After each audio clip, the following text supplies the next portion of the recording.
Hello friend, स्वागत है आप सभी का अपने यूट्यूब चैनल आद्या स्टडी एकेडमी में। ये हमारी एमपी फॉरेस्ट गार्ड और जेल प्रहरी 2026 की साइंस की प्रैक्टिस सेट की क्लासेस चल रही हैं, जहां पे हम 1000 प्लस प्रीवियस ईयर क्वेश्चन और मोस्ट एक्सपेक्टेड एमसीक्यू को पढ़ रहे हैं। और सिर्फ प्रश्न पढ़ते नहीं हैं, हर एक ऑप्शन को डिटेल में एक्सप्लेन करके पढ़ते हैं और साथ ही इससे और कैसे क्वेश्चन पूछे जा सकते हैं वो भी डिस्कस करते चलते हैं। यानी सिर्फ प्रश्नों को नहीं पढ़ रहे हैं, प्रश्नों के माध्यम से हम बहुत ज़्यादा आपका बहुत हद तक थ्योरी वाला कंटेंट भी पूरा कर रहे हैं। तो ये जितनी भी क्लासेस हैं प्रैक्टिस सेट की, आप इसको जरूर देखिएगा, शुरू से लास्ट तक देखिएगा। एक प्लेलिस्ट बनाई गई है जहाँ पे सारी क्लासेस आपकी सीक्वेंस वाइज डली हैं और इसमें बहुत सारी क्लासेस ऐसी हैं जहाँ पे हमने एक क्लास में एक टॉपिक को कंप्लीट डिटेल में डिस्कस किया है, यानी उसकी थ्योरी भी पढ़ी है, थ्योरी के साथ साथ जो भी मोस्ट एक्सपेक्टेड क्वेश्चन हैं उनकी भी प्रैक्टिस की है और साथ ही प्रीवियस ईयर क्वेश्चन की भी प्रैक्टिस की है। तो यानी अगर आप ये प्लेलिस्ट वॉच कर लेते हैं, जो भी इंपॉर्टेंट चीज़ें बताई जा रही हैं उसको आप अपने रफ कॉपी में नोट डाउन भी कर लेते हैं, तो आपको साइंस के अलग से कुछ भी कहीं से भी साइंस आपको पढ़ने की ज़रूरत नहीं पड़ेगी। एक प्लेलिस्ट से आपका टोटल साइंस वाला पोर्शन कंप्लीट हो जाएगा, चाहे वो थ्योरी हो, चाहे वो मोस्ट एक्सपेक्टेड क्वेश्चन की प्रैक्टिस हो और चाहे वो प्रीवियस ईयर क्वेश्चन की प्रैक्टिस हो। तो ये प्लेलिस्ट आप जरूर देखिएगा, हर एक क्लास देखिएगा और जो भी इंपॉर्टेंट यहाँ पे फैक्ट डिस्कस किए जा रहे हैं उसको भी नोट डाउन करते चलिएगा, ताकि एग्जाम से एक दिन पहले भी अगर आप नज़र मार लेंगे तो आपका टोटल क्या हो जाएगा, रिवाइज हो जाएगा। तो चलिए बिना टाइम वेस्ट किए स्टार्ट करते हैं आज की क्लास को और देखते हैं आज का हमारा पहला प्रश्न क्या है। क्लिनिकल थर्मामीटर के तापमान रीडिंग की सीमा क्या है? 35 डिग्री सेल्सियस से 42 डिग्री सेल्सियस, -10 डिग्री सेल्सियस से 110 डिग्री सेल्सियस, 0 डिग्री सेल्सियस से 100 डिग्री सेल्सियस या 32 डिग्री सेल्सियस से 42 डिग्री सेल्सियस। तो देखिए, ये जो क्लिनिकल थर्मामीटर होता है ये किसके लिए उपयोग किया जाता है? ह्यूमन बॉडी के टेम्परेचर को मेजर करने के लिए। ह्यूमन बॉडी यानी जो मानव शरीर होता है इसके टेम्परेचर को मेजर करने के लिए उपयोग किया जाता है। और जो मानव शरीर का सामान्य तापमान, सामान्य टेम्परेचर होता है, कितना होता है? 37 डिग्री सेल्सियस या फिर 98.6 डिग्री फ़ारेनहाइट होता है। तो जो क्लिनिकल थर्मामीटर होगा उसकी रेंज इसके आसपास ही होगी। तो इसके आसपास क्या है? 35 डिग्री सेल्सियस से लेकर 42 डिग्री सेल्सियस क्या होता है? क्लिनिकल थर्मामीटर के तापमान रीडिंग की सीमा होती है। तो ऑप्शन नंबर फर्स्ट क्या हो जाएगा? इस प्रश्न का करेक्ट आंसर हो जाएगा। अगला प्रश्न है, माता पिता द्वारा युग्मकों यानी गैमेट का उत्पादन, युग्मनज यानी जायगोट का निर्माण, F1 और F2 पौधों को एक आरेख में समझा जा सकता है, जिसको क्या कहा जाता है? पुनेट स्क्वायर कहा जाता है या फिर विषम युग्मजी यानी हेट्रोजाइगस कहा जाता है या फिर टेस्ट क्रॉस कहा जाता है या मोनोहाइब्रिड क्रॉस कहा जाता है। तो देखिए, सबसे पहले हम एक एक चीज़ को यहाँ पे डिस्कस करते हैं। ठीक है, पुनेट स्क्वायर क्या होता है?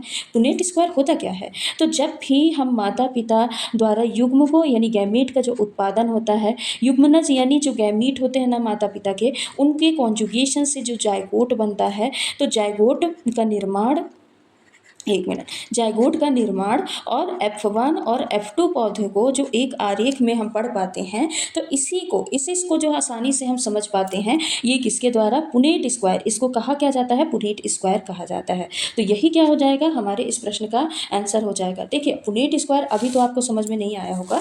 देखिए, होता क्या है, मान लीजिए फॉर एग्जाम्पल एक हम मोनोहाइब्रिड क्रॉस का एग्जाम्पल लेके यहाँ पे समझते हैं। ठीक है, देखिए यहाँ पे जगह लेके एग्जाम्पल लेके समझते हैं। तो ये क्या है? टी जिसको हम क्या बोलेंगे? ये लंबे पौधे हैं। और स्मॉल टी इसको क्या बोलेंगे कि ये कैसे पौधे हैं? बौने पौधे हैं या फिर छोटे पौधे हैं। ठीक है, जो कैपिटल वाले हैं वो लंबे पौधे हैं और जो स्मॉल वाले हैं वो कैसे हैं? बौने पौधे हैं। अब इनको जब मिलाया जाता है तब क्या बनेगा? देखिए, ये टी और ये टी मिलेगा तो क्या बनेगा? टी और स्मॉल टी। ये टी और ये टी मिलेगा तो क्या बनेगा? टी और स्मॉल टी। ऐसे ही ये टी और ये टी मिलके बनेगा तो क्या बनेगा? टी और स्मॉल टी। दूसरे नंबर का टी और इधर का दूसरे नंबर का टी मिलके बनेगा तो क्या बनेगा? कैपिटल टी और स्मॉल टी। और ये कौन सी जनरेशन है? तो ये F1 है। कौन सी है? F1। तो जो F1 जनरेशन है, यहाँ पे देखिए सारे पौधे कैसे होंगे? लंबे पौधे होंगे। सारे पौधे कैसे होंगे? लंबे पौधे होंगे। अब लंबे पौधे क्यों होंगे? आप सोच रहे होंगे यहाँ पे स्मॉल टी भी है। जो कैपिटल टी है ये लंबे को प्रदर्शित करता है, जो स्मॉल टी है ये किसको प्रदर्शित करता है? छोटे या फिर बौने को प्रदर्शित करता है। तो यहाँ पे सारे पौधे लंबे क्यों होंगे? क्योंकि यहाँ पे जो कैपिटल टी है ना, ये डोमिनेंस को दर्शाता है। ये किसको दर्शाता है? डोमिनेंस को दर्शाता है। तो F1 पीढ़ी में तो जितने भी पौधे बने सारे कैसे हैं? लंबे पौधे हैं। अब हम चलते हैं F2 जनरेशन में। अब F2 के लिए क्या करेंगे, F1 जनरेशन में जो पीढ़ी बनी है उसको क्रॉस कराएंगे।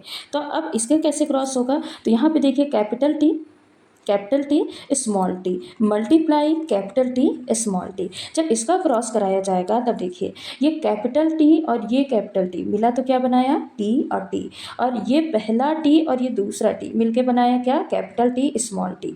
अब दूसरा स्मॉल टी पहले कैपिटल टी से मिला तो क्या बनाया, कैपिटल टी स्मॉल टी, और दूसरा स्मॉल टी दूसरे स्मॉल टी से मिला तो क्या बनाया, स्मॉल टी। तो देखिए यहाँ पे क्या बना, यहाँ पे अगर जीनोटाइप की बात करें दो चीज़ें होती हैं, एक होती है जीनोटाइप, क्या होता है, जीनोटाइप रेशियो। तो अगर जीनोटाइप रेशियो की बात करें तो यहाँ पे एक बना कैपिटल टी, दो बना क्या बना, कैपिटल टी और स्मॉल टी, और एक बना है स्मॉल टी, यानी एक बिल्कुल ओरिजिनल लंबा पौधा बना, एक लंबा पौधा बना, और एक क्या बना, बौना पौधा या छोटा पौधा बना। ये कैसा है, जीनोटाइप रेशियो है। जीनोटाइप रेशियो निकल के क्या आ गया, 1:2:1 निकल के आया ना, जीनोटाइप रेशियो। वहीं पे अगर दूसरा फिनोटाइप रेशियो की बात करें तो फिनोटाइप रेशियो क्या होता है, फिनोटाइप रेशियो में ये देखते हैं कि कितने लंबे पौधे हैं और कितने छोटे पौधे हैं। तो देखिए जो कैपिटल टी है ये तो लंबा होगा, जो कैपिटल टी और स्मॉल टी है ये भी कैसे होंगे, लंबे होंगे, क्योंकि कैपिटल टी डोमिनेंस दर्शाता है। तो यहाँ पे कुल मिला के 3 कैसे हो गए, लंबे पौधे हो गए, 3 यहाँ पे लंबे पौधे हो गए, और एक यहाँ पे कैसा हो गया, छोटा या फिर बौना पौधा हो गया। तो यहाँ पे फिनोटाइप रेशियो क्या निकल के आ जाएगी, फिनोटाइप रेशियो निकल के आ जाएगी 3:1। तो ये किसको दर्शाता है, ये दर्शा रहा F2 पीढ़ी या F2 जनरेशन को। तो यही जो हम आसानी से समझ पाते हैं ना, ये F1 पीढ़ी और F2 पीढ़ी, और ये जो एक क्रॉस जो मोनोहाइब्रिड क्रॉस है, यहाँ पे हम डाई हाइब्रिड और हेट्रो है जो डाई हाइब्रिड क्रॉस भी करा सकते हैं। तो इसको हम क्या बोलते हैं, इसको हम बोलते हैं पुनेट स्क्वायर। इसी को क्या बोला जाता है, पुनेट स्क्वायर कहा जाता है। और यही यहाँ पे पूछा भी है कि माता पिता द्वारा गैमीट का उत्पादन और जाइगोट का निर्माण F1 और F2 पौधे का जो एक आरेख से हम समझते हैं आसानी से, इसको क्या कहा जाता है, तो पुनेट स्क्वायर कहा जाता है। अब यहाँ पे एक आया है हेट्रोजाइगस। तो हेट्रोजाइगस मतलब क्या समझते हैं, ये एक प्रकार का जीनोटाइप है। ये हेट्रोजाइगस क्या है, ये जीनोटाइप है, ठीक है, ये कोई आरेख नहीं है, ये जीनोटाइप है, ठीक है। और ये टेस्ट क्रॉस क्या होता है, तो ये एक प्रकार का क्रॉस है, जैसे हम क्रॉस कराते हैं ना, तो ये क्या है, एक प्रकार का क्रॉस है। बाकी इस प्रश्न का करेक्ट आंसर क्या हो जाएगा, ऑप्शन नंबर फर्स्ट हो जाएगा। अगला प्रश्न है, निम्नलिखित में से कौन बिजली का संवहन करता है, ग्लूकोज, अल्कोहल सॉल्यूशन, HCl यानी हाइड्रोक्लोरिक अम्ल, या फिर फास्फोरस। कौन है जो कि बिजली का संवहन करता है। तो देखिए ग्लूकोज बिजली का संवहन करने के लिए क्या होने चाहिए, आयन होने चाहिए।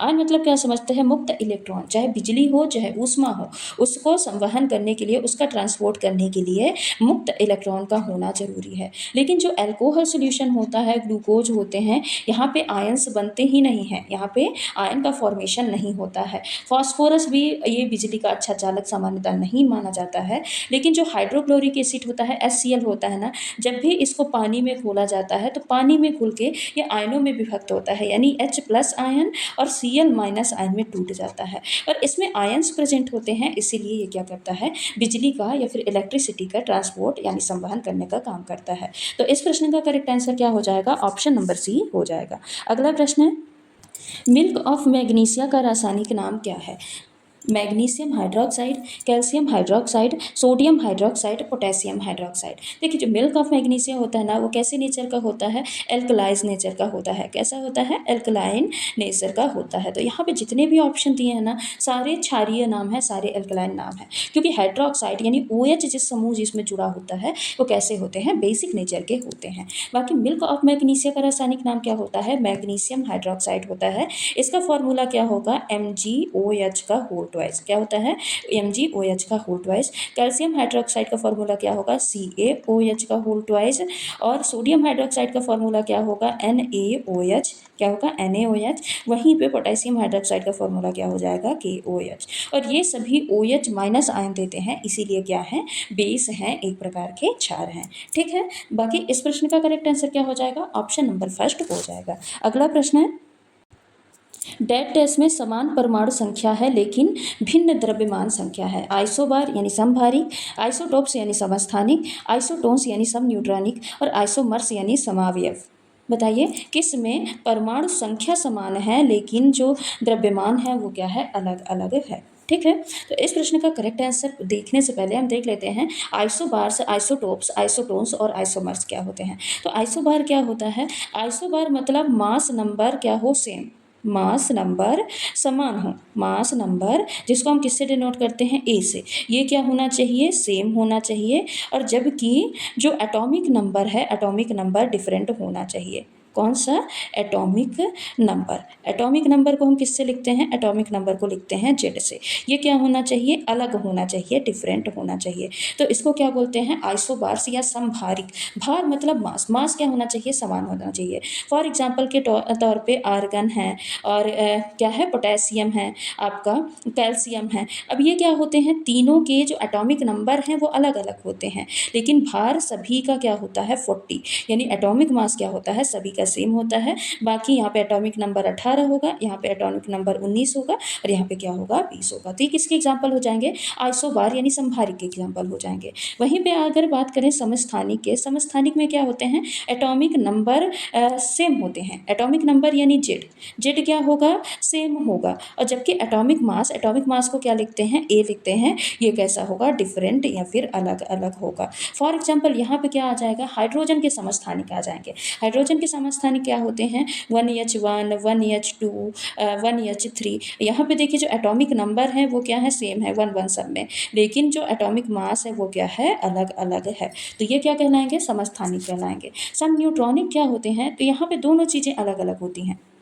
जो सब न्यूट्रॉनिक होते हैं, यहाँ पे न्यूट्रॉन्स की संख्या समान होती है, बाकी जेड और ए, यानी जेड यानी एटॉमिक नंबर और ए यानी एटॉमिक मास, दोनों क्या होते हैं, डिफरेंट होते हैं, दोनों ही अलग होते हैं। लेकिन यहाँ पे जो न्यूट्रॉन है, न्यूट्रॉन की संख्या क्या होती है, सेम होती है। फॉर एग्जांपल के तौर पे कार्बन 14, कार्बन 14 में जो न्यूट्रॉन होते हैं, प्रोटॉन और न्यूट्रॉन कितने होते हैं, ये जो ऊपर होता है मास ना, मास किससे मिलकर बना होता है, प्रोटॉन और न्यूट्रॉन दोनों से मिलकर बना होता है, प्रोटॉन और न्यूट्रॉन। तो यहाँ पे 6 प्रोटॉन हैं और 8 क्या है, न्यूट्रॉन है। ऐसे ही नाइट्रोजन 15, यहाँ पे भी क्या है, 7 प्रोटॉन है, 7 प्रोटॉन है और न्यूट्रॉन कितने हैं, 8 ही है। तो यानी देखिए दोनों में न्यूट्रॉनों की संख्या समान है ना, यहाँ पे भी न्यूट्रॉन की संख्या कितनी है, 8 है, और यहाँ पे भी न्यूट्रॉन की संख्या कितनी है, 8 है। दोनों में न्यूट्रॉनों की संख्या समान है, तो इसको हम क्या बोलेंगे, सम न्यूट्रॉनिक बोलेंगे। वहीं पे आइसोमर्स क्या होते हैं, मोलिकुलर फॉर्मूला जिनका सेम हो, जैसे C4H10, और ये किसका किसका मोलिकुलर फॉर्मूला होता है,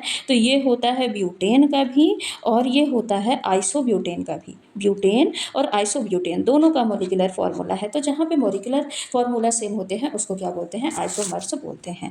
ठीक है, तो आई होप आपको ये क्लियर हो गया होगा, समभारिक, समस्थानिक, सम न्यूट्रॉनिक और समावयव क्या होते हैं। ठीक है, बाकी इस प्रश्न के करेक्ट आंसर की बात करें तो यहाँ पे परमाणु संख्या समान यानी जेड सेम, और लेकिन द्रव्यमान संख्या भिन्न यानी ए क्या हो, अलग अलग हो, तो ये सब क्या कहलाते हैं, समभारिक कहलाते हैं। तो ऑप्शन, समस्थानिक कहलाते हैं, सॉरी। तो ऑप्शन नंबर बी क्या हो जाएगा, करेक्ट आंसर हो जाएगा। अगला प्रश्न है, निम्नलिखित में से किस प्रकार की अन्योन्य क्रिया में दोनों प्रजातियां बुरी तरह से प्रभावित होती हैं, असहभोजिता, उदासीनता, स्पर्धा जिसको कंपटीशन भी बोला जाता है, या पैरासिटिज्म, परजीविता, किसमें है जो दोनों, जिसमें दोनों प्रजातियां क्या होती हैं, बैडली इफेक्ट होती हैं। देखिए असहभोजिता क्या होती है, जो असहभोजिता का रिलेशन होता है, यहाँ पे एक को नुकसान पहुंचता है, नुकसान को हम किससे लिखेंगे, नुकसान को लिखेंगे माइनस से। ठीक है, एक को नुकसान पहुंचता है और दूसरे को कोई प्रभाव ही नहीं होता, यानी दूसरा क्या होता है, नॉन इफेक्टेड होता है, जिसको हम जीरो से लिखेंगे। तो इसको क्या बोलते हैं, इसको असहभोजिता बोलते हैं। उदासीनता क्या होता है, दोनों पे कोई असर नहीं, दोनों अपनी अपनी ज़िंदगी जी रहे हैं, दोनों पे कोई असर नहीं हो रहा, जैसे दो अलग अलग प्रजातियां एक दूसरे को इफेक्ट किए हुए एक जगह पे रहती हैं, तो इसको क्या बोलेंगे, उदासीनता। लेकिन जो कंपटीशन होता है ना, कंपटीशन में दोनों को नुकसान होता है, दोनों किसमें होते हैं, माइनस में, दोनों को नुकसान होता है। कैसे, जैसे दो जानवर हैं और दोनों जानवर एक ही फूड को क्या करते हैं, इंटेक करते हैं, एक ही भोजन लेते हैं, तो उसको क्या बोलेंगे, प्रतिस्पर्धा या कंपटीशन बोलेंगे। क्योंकि एक ही अगर भोजन कर रहे हैं तो दोनों इसके लिए लड़ाई करेंगे और उससे उन दोनों का ही नुकसान होगा, तो इसको क्या बोलते हैं, कंपटीशन या प्रतिस्पर्धा। और यही क्या हो जाएगा, प्रश्न का करेक्ट आंसर हो जाएगा, क्योंकि यहाँ पे बोला है कि दोनों प्रजातियां बुरी तरीके से प्रभावित होती हैं। पैरासिटिज्म या फिर परजीविता क्या होता है, तो परजीविता वो होता है जिसमें एक को लाभ हो और दूसरे को क्या हो, हानि हो। एक को तो लाभ हो रहा जिसको हम प्लस से लिखेंगे और दूसरे को हानि हो रहा तो ये क्या कहलाता है, परजीविता। जैसे मच्छर और मनुष्य, मच्छर और क्या हो जाएगा, मनुष्य। मच्छर खाता है तो मनुष्य को हानि होता है और मच्छर को लाभ हो रहा तो ये क्या कहलाएगा, परजीविता कहलाएगा। ठीक है। अब बाकी इस प्रश्न का करेक्ट आंसर क्या हो जाएगा, ऑप्शन नंबर सी हो जाएगा। अगला प्रश्न है, मस्तिष्क में दृश्य सूचना का डिकोडिंग और व्याख्या डैश डैश से संबंधित है, फ्रंटल लोब से, ऑसिपिटल लोब से, टेम्पोरल लोब से या फिर पैराइटल लोब से। मस्तिष्क का दृश्य सूचना का डिकोडिंग और व्याख्या, तो जो विजुअल वाली विजन वाली चीज़ें होती हैं ना, वो किससे संबंधित होती हैं, ऑसिपिटल लोब से संबंधित होती हैं।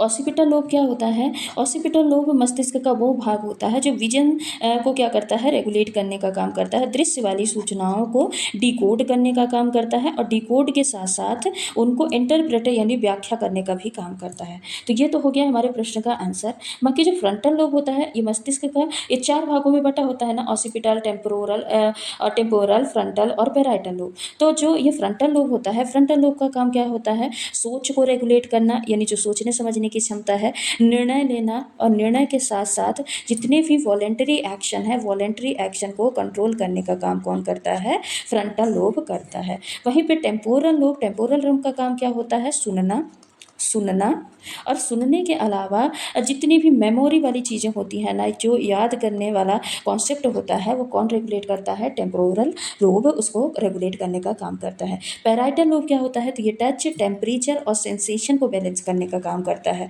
टच को बताएगा, महसूस करेगा, टेम्परेचर और साथ ही सेंसेशन को बैलेंस करने का, रेगुलेट करने का काम करता है। ठीक है। और बाकी इस प्रश्न का करेक्ट आंसर क्या हो जाएगा, ऑप्शन नंबर बी हो जाएगा, जिसको बोलते हैं ऑसिपिटल लोब। अगला प्रश्न है, निम्नलिखित में से कौन सा तत्व पृथ्वी की छाल में सबसे प्रचुर मात्रा में होता है, ऑक्सीजन, सिलिकॉन, नाइट्रोजन या फिर कार्बन। तो पृथ्वी अर्थ क्रस्ट में सबसे अधिक मात्रा में क्या पाया जाता है, तो आंसर क्या हो जाएगा, ऑक्सीजन। कितना पाया जाता है, 46% ऑक्सीजन पाया जाता है। इसके बाद क्या आ जाएगा, सिलिकॉन, जो कि 28% के लगभग पाया जाता है, यानी सिलिकॉन दूसरा सबसे अधिक पाए जाने वाला तत्व है। नाइट्रोजन ये वायुमंडल में होता है और कार्बन ये बहुत कम मात्रा में पाया जाता है। तो इस प्रश्न का करेक्ट आंसर क्या हो जाएगा, ऑप्शन नंबर फर्स्ट हो जाएगा। अगला प्रश्न है, कहा जाता है कि वातावरण में डैश डैश का प्रतिशत औद्योगिक क्रांति के बाद से दोगुना हो गया है, जब से मानव ने जीवाश्म ईंधन को बहुत बड़े पैमाने पर जलाना शुरू किया है। किसका प्रतिशत ज़्यादा हो गया है, नाइट्रोजन का, कार्बन डाइऑक्साइड का, एटमॉस्फेरिक ओजोन का या फिर ऑक्सीजन का।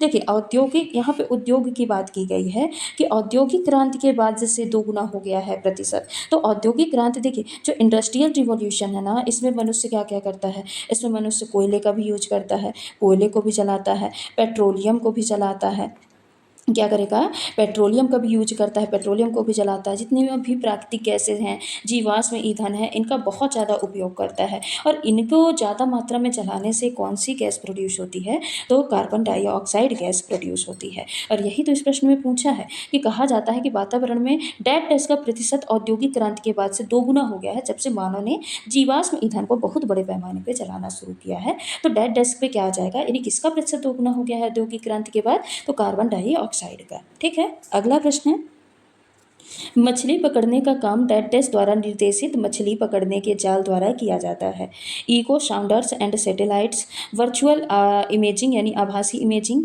ड्रोन्स या फिर पनडुब्बियाँ, सबमरीन्स जिसको बोला जाता है। तो समुद्र में मछलियों के झुंड यानी फिश स्कॉल्स जो होता है उसका पता लगाने के लिए इको साउंडर्स एंड सैटेलाइट का उपयोग किया जाता है। इको साउंडर्स क्या करते हैं, ये ध्वनि तरंगों से गहराई और वस्तु का पता लगाते हैं कि कितनी गहराई में है वस्तु और है कहाँ पे। तो गहराई और वस्तु का पता लगाने का काम कौन करते हैं, इको साउंडर्स करते हैं। और ये जो इको साउंडर्स एंड सैटेलाइट करते हैं, फिर ये तकनीक मछलियों के लोकेशन को बताती है, जिससे जो मछुआरे हैं सही जगह पे जाल डालते हैं और मछली को पकड़ लेते हैं। तो समुद्री मछली पकड़ने का काम इको साउंडर्स एंड सैटेलाइट द्वारा निर्देशित मछली पकड़ने के जाल द्वारा किया जाता है। इस प्रश्न का करेक्ट आंसर क्या हो जाएगा, ऑप्शन नंबर फर्स्ट हो जाएगा। अगला प्रश्न है, घरों, कारखानों, उद्योगों और अन्य उपयोगकर्ताओं द्वारा छोड़े गए अपशिष्ट जल को कहा जाता है polluted water, sewage. Both polluted water and sewage, यानी पोल्यूटेड वाटर और वाटर, या फिर अनफिल्टर्ड वाटर, अनफिल्टर्ड पानी क्या कहा जाता है। घर से, कारखाने से, उद्योग से जो यूज वाला जो वेस्ट वाटर निकलता है उसको क्या कहा जाता है। तो देखिए, अगर प्रदूषित पानी की बात करें तो पोल्यूटेड वाटर एक सामान्य शब्द है। इसमें हर तरह का प्रदूषित पानी आ जाएगा, चाहे वो किसी भी तरह के प्रदूषण से वो पानी प्रदूषित हुआ हो। लेकिन जो सीवेज होता है, सीवेज क्या होता है, घरों, कारखानों, उद्योगों से जो वेस्ट वाटर जो नालियों के माध्यम से निकलता है, वेस्ट मटेरियल निकलता है, उसको क्या बोलते हैं, सीवेज कहा जाता है। तो इस प्रश्न का करेक्ट आंसर क्या हो जाएगा, ऑप्शन नंबर बी हो जाएगा। अगला प्रश्न है, समुद्री जीवन पर प्लास्टिक प्रदूषण का क्या प्रभाव पड़ता है। यह उन्हें जहर देता है, यह उन्हें मौत के लिए भूखा करता है, यह प्रजनन जटिल बनाता है, या दिए गए विकल्प में से सभी। तो जो समुद्री जीवन पर प्लास्टिक प्रदूषण होता है ना, वो इनमें से सारी इम्पैक्ट डालता है। जहर देने से मतलब क्या होता है, ये जो प्लास्टिक से जो भी हानिकारक केमिकल्स निकलते हैं, जितने भी जो केमिकल हैं, ये सारे हार्मफुल्स होते हैं जलीय जीवों के लिए। तो जो मछलियाँ और अन्य जीवों के शरीर में जाते हैं और जाके नुकसान पहुँचाते हैं। तो मतलब ये उन्हें जहर भी देता है, यह उन्हें मौत के लिए भूखा करता है। भूखा करने का मतलब क्या होता है, कि बहुत सारे छोटे छोटे प्लास्टिक के पार्टिकल्स होते हैं, जिनको मछलियाँ क्या समझती हैं कि ये फूड है, भोजन है, उसको खा लेती है। अब वो ना डाइजेस्ट होता है और उनका पेट भी भर जाता है। तो यानी वो उससे पोषण उनको नहीं मिल रहा, तो वो भूख के कारण मर भी रहे हैं और उनके पेट में जगह नहीं है, क्योंकि वो क्या है, जो प्लास्टिक के पार्टिकल्स हैं वो उसको ऑक्यूपाई करके रखते हैं। तो ये मौत के लिए भूखा भी करता है, यह प्रजनन जटिल बनाता है। प्रजनन कैसे जटिल बनाता है, प्लास्टिक और उससे जितने भी जुड़े केमिकल्स होते हैं ना, ये प्रजनन की जो क्रिया होती है उसको भी प्रभावित करते हैं। तो यहाँ पे ये तीनों क्या हैं, करेक्ट है, कि ये उनके जहर भी देता है, उनको मौत के लिए भूखा भी रखता है, प्रजनन जटिल बनाता है। इसीलिए करेक्ट आंसर क्या हो जाएगा, दिए गए सभी विकल्प। ठीक है, अगला प्रश्न है, रूबेला रोग का वर्णन सर्वप्रथम वैज्ञानिक ने किया था। फ्रेडरिक हॉफमैन ने, रोनाल्ड रास ने, लेवेरिस ने, या फिर डार्विन ने। जो रूबेला रोग है, रूबेला रोग को और किस नाम से जाना जाता है, बताइए। जो रूबेला रोग है, रूबेला रोग को एक और नाम से जाना जाता है, जर्मन मेजल्स या जर्मन खसरा के नाम से जाना जाता है। किस नाम से जाना जाता है, जर्मन खसरा। ठीक है, और जर्मन खसरा के बारे में सबसे पहले किसने बताया था, तो बताया था फ्रेडरिक हॉफमैन ने। किसने बताया था, फ्रेडरिक हॉफमैन ने बताया था। तो ऑप्शन नंबर फर्स्ट क्या हो जाएगा, करेक्ट आंसर हो जाएगा। रोनाल्ड रॉस ने किसके बारे में बताया था, मलेरिया पर काम किया था, मलेरिया। ठीक है, एक मिनट, किस पर काम किया था, मलेरिया पे काम किया था, किसने, रोनाल्ड रॉस ने। ठीक है, अगला प्रश्न है, भारतीय नवीनीकरण ऊर्जा विकास अधिकरण की स्थापना कब की गई थी। 1985 में, 1986 में, 1987 में, या फिर 1988 में। तो भारतीय नवीकरण ऊर्जा विकास अधिकरण की स्थापना 1987 में की गई थी। इसको शॉर्ट में क्या बोलते हैं, IREDA। क्या बोलते हैं, IREDA।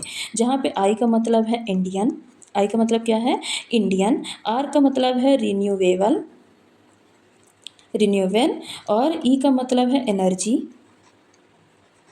डी का मतलब है डेवलपमेंट, क्या है, डेवलपमेंट, और ए का मतलब है एजेंसी, क्या है, एजेंसी। ठीक है, और इसकी स्थापना कब की गई थी, 1987 में की गई थी। जहाँ पे नवीकरणीय ऊर्जा को, जो जितनी भी नवीकरणीय ऊर्जा परियोजना है उनको बढ़ावा देने का काम और उनको सहायता देने का काम किया जाता है। ठीक, अगला प्रश्न है, ऊंट का कुबड़ जलाशय है, फैटी टिश्यू यानी वसा युक्त ऊतक का, पानी का, दूध का, या फिर दिए गए सभी विकल्प। तो जो ऊंट का कुबड़ होता है ना, वो फैटी टिश्यू होता है, वसा युक्त ऊतक होता है, वो कोई पानी का भंडार नहीं होता। यहाँ पे क्या जमा होता है, फैट जमा होता है, वसा जमा होता है। और जब भी ऊँट को भोजन नहीं मिलता है ना, तो ये इसी फैटी टिश्यू से क्या करता है, ऊर्जा प्राप्त करता है। वसा को किस में बदलेगा, ऊर्जा में बदलकर, और फिर उससे एनर्जी पाके जीवित रहता है। तो जो ये ऊँट का कुबड़ होता है फैटी टिश्यू होता है, वाटर नहीं होता। और वसा टूटने में थोड़े मात्रा में वाटर का निर्माण होता है, पानी बनता है, लेकिन वो पानी से भरा नहीं होता, और वो होता क्या है, फैटी टिश्यू ही होता है, यानी फैट ही कुल मिला के होता है। तो इस प्रश्न का करेक्ट आंसर क्या हो जाएगा, ऑप्शन नंबर फर्स्ट हो जाएगा। तो ये रहे कुछ आज के हमारे महत्वपूर्ण प्रश्न, जिनसे हमने भले ही 15 प्रश्न पढ़े हों, पर 15 प्रश्नों से हमने लगभग आपके 30 से 40 प्रश्नों की प्रैक्टिस एक आधे घंटे से भी कम की क्लास में हमने की है। तो ये जितनी भी क्लासेस चल रही हैं आपके लिए बहुत ज़्यादा इंपॉर्टेंट है। आप इनको शुरू से लेकर लास्ट तक जरूर देखिएगा। और हाँ, एक चीज़ जो मैं शुरू से आपको बोलती आ रही हूँ कि नोट्स आपको बनाने हैं अपने, नोट्स जितने भी यहाँ पे इम्पॉर्टेंट एक्स्ट्रा फैक्ट डिस्कस किए जा रहे हैं, आपको उनका नोट्स बनाना है और जब भी एग्ज़ाम होना उससे 1-2 दिन पहले उसका क्विक रिवीजन करना है। तभी ये क्या करेगा, आपके लिए बहुत ज़्यादा बेनिफिट देगा ये। जो आप खुद से नोट्स बनाते हैं ना, वो शॉर्ट फॉर्म में आप एक तो लिखते हैं और दूसरा आप अपने तरीके से लिखते हैं, तो अगर आप एक नज़र, टाइम कम है, एक नज़र भी मारते हैं ना, तो वो आपको क्विक रिवीजन का काम करता है। ठीक है? तो चलिए आज की क्लास को यहीं पे समाप्त करते हैं। मिलते हैं अगले वीडियो में कुछ और इम्पोर्टेंट प्रश्नों के साथ। अगर आप चैनल पे नए हैं तो चैनल को सब्सक्राइब कर लीजिएगा, वीडियो को लाइक कर दीजिएगा और नई वीडियो का नोटिफिकेशन पाने के लिए बेल आइकन को ज़रूर प्रेस करिएगा। धन्यवाद।